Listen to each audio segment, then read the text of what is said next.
17%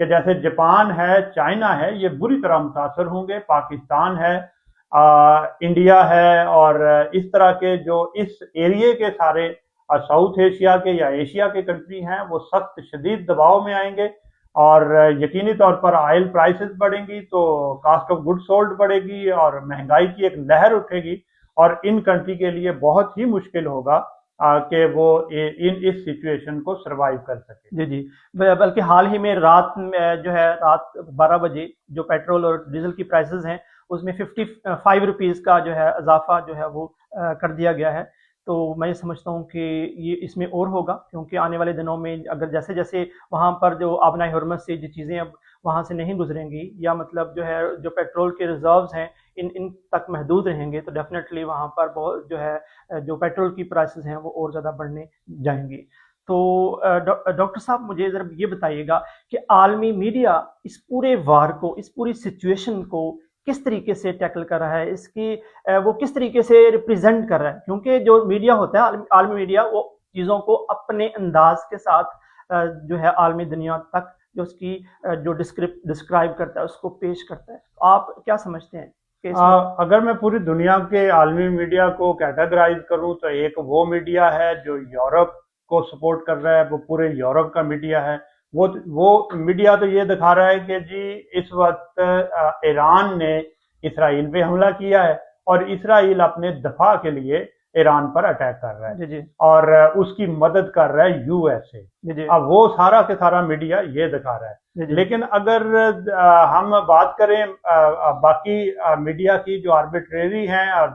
جو صحیح نیوز دے رہے ہیں، تو وہ یہ بتا رہے ہیں کہ اسرائیل اور یو ایس اے نے ایران کے اوپر اٹیک کیا، اور جو لگتا بھی ہے کہ یہی بات ہے کہ یو ایس اے نے اور ایران نے اسرائیل نے ایران کے اوپر اٹیک کیا، اور ان کے جو پیشوا ہیں ان کو انہوں نے شہید کیا اور بہت سارے بچوں کو بھی شہید کیا۔ اب اس میں ایک اور میڈیا ہے جو سوشل میڈیا ہے۔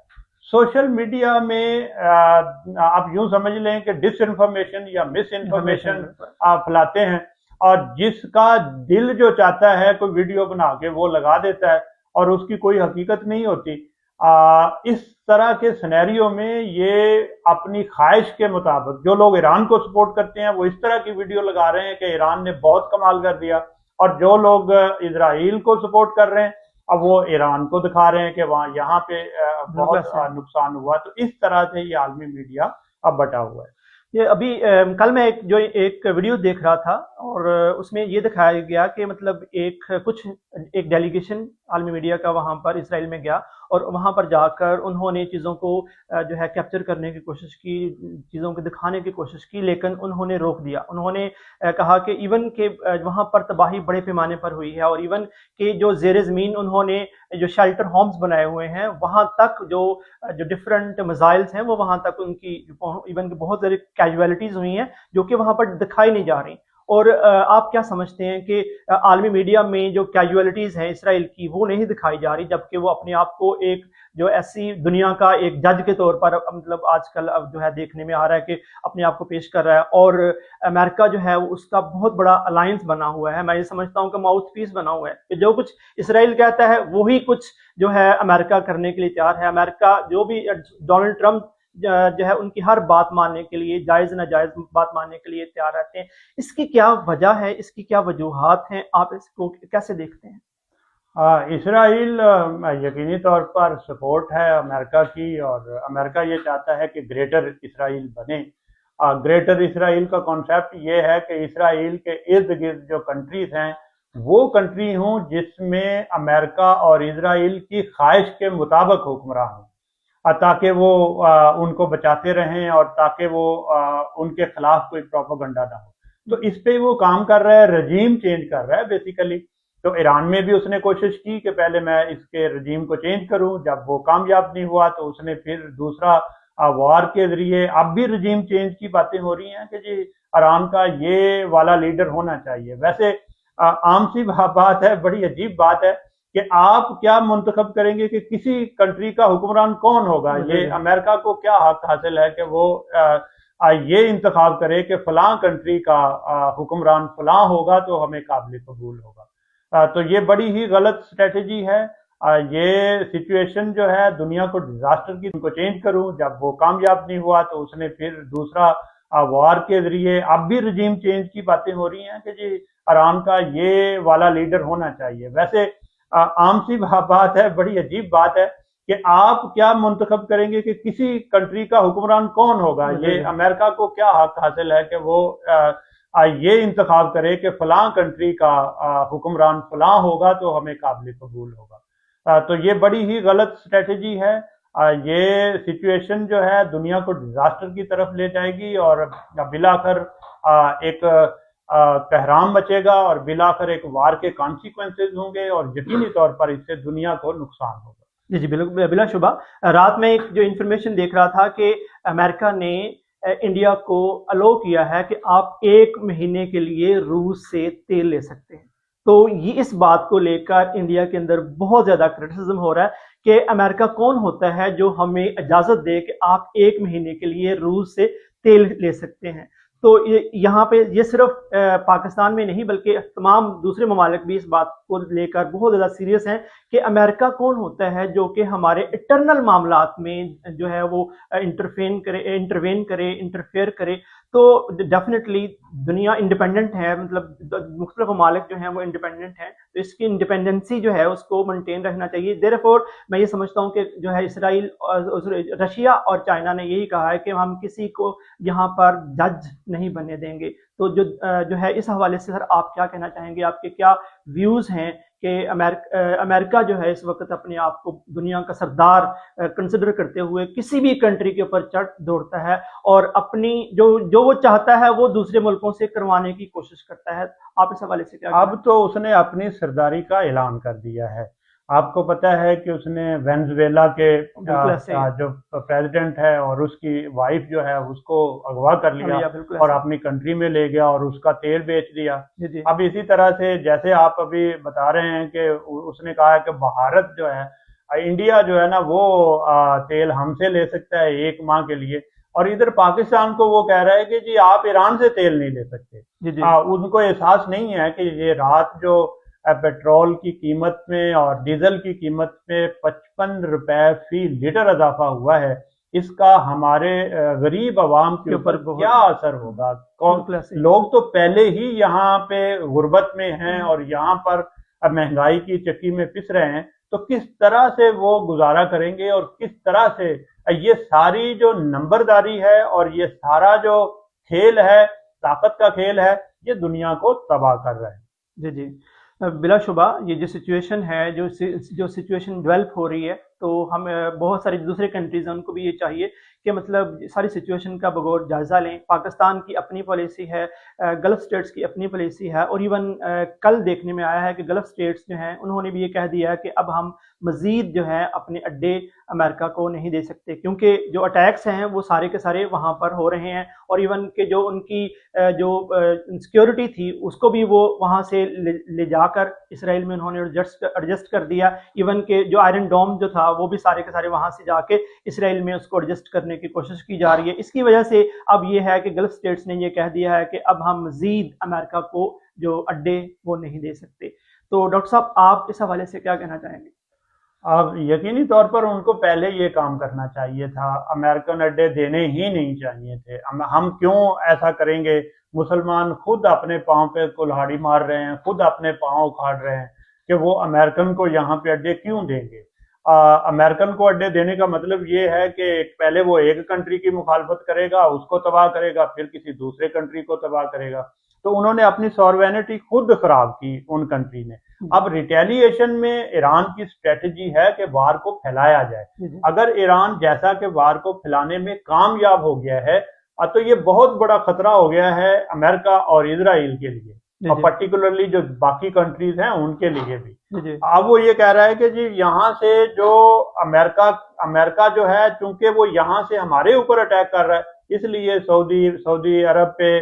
یو اے ای پہ، قطر پہ اور باقی کنٹریز پہ اوپر ہم بھی اٹیک کریں گے، کیونکہ یہاں سے جب ہمارے اوپر اٹیک ہوتا ہے تو ہم ریٹیلیٹ کریں گے۔ اور اس وقت یوں لگتا ہے کہ ایران یہ جنگ جیت چکا ہے۔ بالکل ایسا ہی ہے کہ مطلب کل کی جو ڈونلڈ ٹرمپ کی جو اسپیچ تھی وہ کافی زیادہ ڈس اپوائنٹنگ تھی، مطلب یہ ہے کہ ان کو واضح طور پر یہ جو ہے محسوس ہونا شروع ہو گیا ہے کہ مطلب جو جنگ ہے اس وقت ان کے حق میں نہیں ہے، اور جو وہ کچھ کر رہے ہیں آپ دیکھیں کہ ایران کے اندر 168 نمبر ہیں جو اسٹوڈنٹس ہیں ان کے اوپر اٹیک کیا گیا ہے، جبکہ جنگ میں کبھی بھی ایسا نہیں ہوتا کہ آپ اسکول کے بچوں کے اوپر بم گرائیں، اور تو یہ مطلب جو ہے ٹوٹلی میں سمجھتا ہوں کہ ایک ہینیس ایکٹ ہے اسرائیل کا اور امریکہ کا، کہ جو کہ ان کو ایسا نہیں کرنا چاہیے، کہ جنگ کے بھی کچھ اصول اور ضوابط ہوتے ہیں، لیکن انہوں نے تمام تر جو ہے جو چیزیں ہیں ان کو بالا طاق رکھتے ہوئے اپنے جہاں پر انہوں نے محسوس کیا وہاں پر انہوں نے جو اپنے بم گرائے۔ اور ڈاکٹر صاحب اس حوالے سے ہمیں یہ بتائیے گا کہ کرنٹ سینیریو میں پاکستان کی ممکنہ پالیسی کیا ہو سکتی ہے، پاکستان کا سٹانس آپ کیا دیکھ رہے ہیں؟ پاکستان کو بڑی متوازن قسم کی سفارتکاری کرنے کی ضرورت ہے۔ پاکستان کو یہ دنیا کو باور کرانے کی ضرورت ہے کہ یہ جنگ جو ہے یہ تباہی ہے، پارٹیکولرلی جو ایران کے ارد گرد کے ممالک ہیں اور جو ایسے ممالک ہیں جن میں جن میں برداشت کم ہے اور جن کی اقتصادی حالت پہلے ہی ٹھیک نہیں ہے، جیسے کہ ابھی میں نے بتایا کہ پیٹرول کا 55 روپے پر لیٹر بڑھ جانا، یہ بہت ہی سنگین قسم کے نتائج پاکستان میں ہوں گے۔ اس میں مہنگائی کی ایک ایسی لہر آنے والی ہے کہ غریب عوام تڑپ اٹھیں گے۔ تو پاکستان کو ایک تو یہ کرنا ہے کہ پوری دنیا کو باور کروانا ہے کہ اس جنگ کو کسی نہ کسی طرح سے رکوایا جائے۔ جنگ کسی بھی مسئلے کا حل نہیں ہے، جنگ ہمیشہ نقصان کرتی ہے، جنگ سے کوئی مسئلہ حل ہوتا نہیں ہے۔ لیکن ایک تو جو میڈیا ہے اور جو امریکہ کے اندر لوگ ہیں اور وہ مخالفت کر رہے ہیں کہ امریکہ کو ایسا نہیں کرنا چاہیے، یہ ایک بہت بڑی سپورٹ ہے، یہ بھی دباؤ امریکہ کے اوپر آئے گا، اور پورا یورپ بھی کہہ رہا ہے کہ آپ نے جو اٹیک کیا ہے وہ بھلائی کے لیے نہیں کیا، آپ کے ارادے ٹھیک نہیں ہیں۔ اب یورپ بھی اور امریکہ کے اندر سے اور پھر جو ارد گرد کے کنٹریز ہیں یہ سارے مل کر ایک متوازن پالیسی بنائیں، اس جنگ میں شریک نہ ہوں لیکن اس جنگ کو رکوانے میں مل کر کامیاب ہو جائیں، کیونکہ یہی پاکستان کے لیے بہتر ہے اور یہی پورے علاقے کے لیے۔ بالکل آپ نے سے بجا فرمایا، بالکل صحیح فرمایا۔ ایون کہ ابھی بات ہو رہی تھی کہ وہاں پہ اسپین والوں نے یہ کہہ دیا کہ ہم آپ کو سپورٹ نہیں کر سکتے، آپ کو اڈے نہیں دے سکتے، اسی طریقے سے یو کے والوں نے مطلب یونائٹڈ کنگڈم نے بھی اپنے جو ہے اڈے دینے کے کہا، لیکن سپورٹ انہوں نے کہا کہ ہم نہیں کریں گے۔ اسی طریقے سے اسپین کے اوپر انہوں نے کہا کہ ہم آپ کے اوپر جو ہے نا جو ڈیوٹی ہے وہ لگا دیں گے۔ تو جب امریکہ جس کنٹری کو جو ان کی بات نہیں مانتے تو ان کے اوپر جو ہے نا وہ ڈیوٹیز عائد کر دیتا ہے، ہیوی ٹیکسز جو ہے ان کے اوپر امپوز کر دیتا ہے ٹریڈ کے اوپر۔ تو یہ میں سمجھتا ہوں کہ جو کہ ایک غلط بات ہے، ہر کنٹری کی اپنی ایک انڈیپینڈنس ہے، مطلب آپ اپنی پوری دنیا کو اپنے مطابق تو نہیں دیکھ سکتے۔ تو ڈاکٹر صاحب آخر پر آپ جو پاکستان کے حوالے سے کیا مطلب سجیسٹ کریں گے کہ پاکستان کو کیا سٹانس رکھنا چاہیے اس دنیا، اس ورلڈ کے لحاظ سے، اس جو وار کے لحاظ سے، اس جو کرنٹ سینیریو ہے اس میں پاکستان کو کیا باعث رہنا چاہیے یا مطلب جو ہے کسی کا الائنس بننا چاہیے؟ دیکھیں پاکستان کو میں کہہ ہی چکا ہوں کہ ایک متوازن پالیسی بنانی ہے، جو باہر کے کنٹریز ہیں ان کو ملا کر ایک الائنس بنائیں کہ اس جنگ کو رکوائیں۔ بالکل ٹھیک ہے۔ ایک بات تو یہ ہے، کچھ ہم نے انٹرنلی بھی کام کرنے ہیں، مثلا اب جیسے پرائسز اپ ہوئی ہیں تو ہمیں فوراً کوئی دوسرا ذریعہ دیکھنا چاہیے توانائی کا، ایک دوسرے ذریعے سے ہم کیسے کر سکتے ہیں۔ اگر یہاں سے ہمیں آئل نہیں ملتا تو پھر ہم کہاں سے لے سکتے ہیں، اور اگر وہ کیوں نہیں دیتا، کیوں پاکستان کے لیے مسئلہ کھڑا کر رہا ہے۔ جیسے دوسری بات یہ ہے کہ عالمی فورم پر جنگ بندی کی حمایت کی جائے اور سولر سسٹم کو زیادہ فعال کیا جائے۔ اب کیونکہ یہ پھر آ گیا ہے کہ سولر پہ جو ٹیکسز لگائے ہوئے تھے،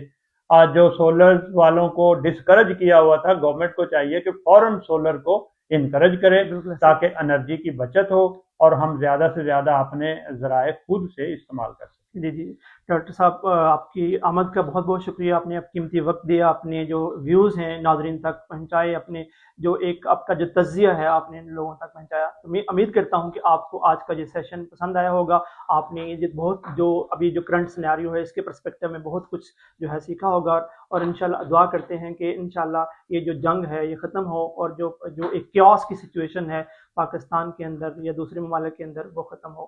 تو تب ملتے ہیں اگلے پروگرام میں، تب تک اپنا خیال رکھیے گا، اللہ حافظ، پاکستان زندہ باد۔